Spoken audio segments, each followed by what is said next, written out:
Восьмилетняя Маргарита Слепцова прилетела из города Верхоянска. Девочка с удовольствием поделилась своими впечатлениями. В лагере она подружилась с Евой и Аделией. С родителями общается ежедневно по видеозвонку. Ну а самое главное, ей понравилось, как их кормят. Мне нравится еда.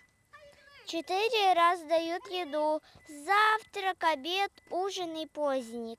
Поздник мне больше всего понравился. Расписание у детей интересное и обширное. Через каждые несколько часов новые занятия. Каждый день ребята на автодроме учат правила дорожного движения. И вот так вот делятся на пешеходов и велосипедистов. И на практике применяют полученные знания.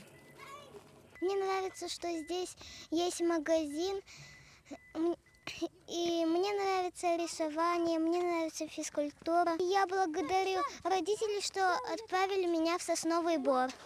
Очень много уроков интересных, много детей, с которыми я знакомлюсь почти каждый день. Более 125 детей из пострадавших сел Верхоянского района продолжают свое пребывание в центре Сосновый Бор. Но уже на новой смене «Я инженер».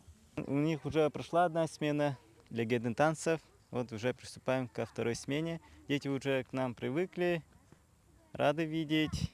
И уже видно, что адаптировались. Помимо развлекательных и образовательных мероприятий, ребята проходят и оздоровительные процедуры. Ежедневно дети пьют кислородные коктейли, ходят на физиотерапию в соляную комнату, тем самым укрепляют организм. Всего для детей из Верхоянского и Кобяйского районов было подготовлено около 500 мест в различных образовательных учреждениях Якутска. Большая часть из прибывших отдохнула во вторую смену. Вчера буквально улетел первый борт на 42 ребенка. Они улетели в Верхоянский район, их встретили, взяли интервью, все довольны. До этого, улетели кобяйские дети, да, вертолетом, тоже очень довольны. Фонд помощи пропавшим и пострадавшим детям выделил около 4 миллионов рублей и оказал гуманитарную помощь в виде школьной формы.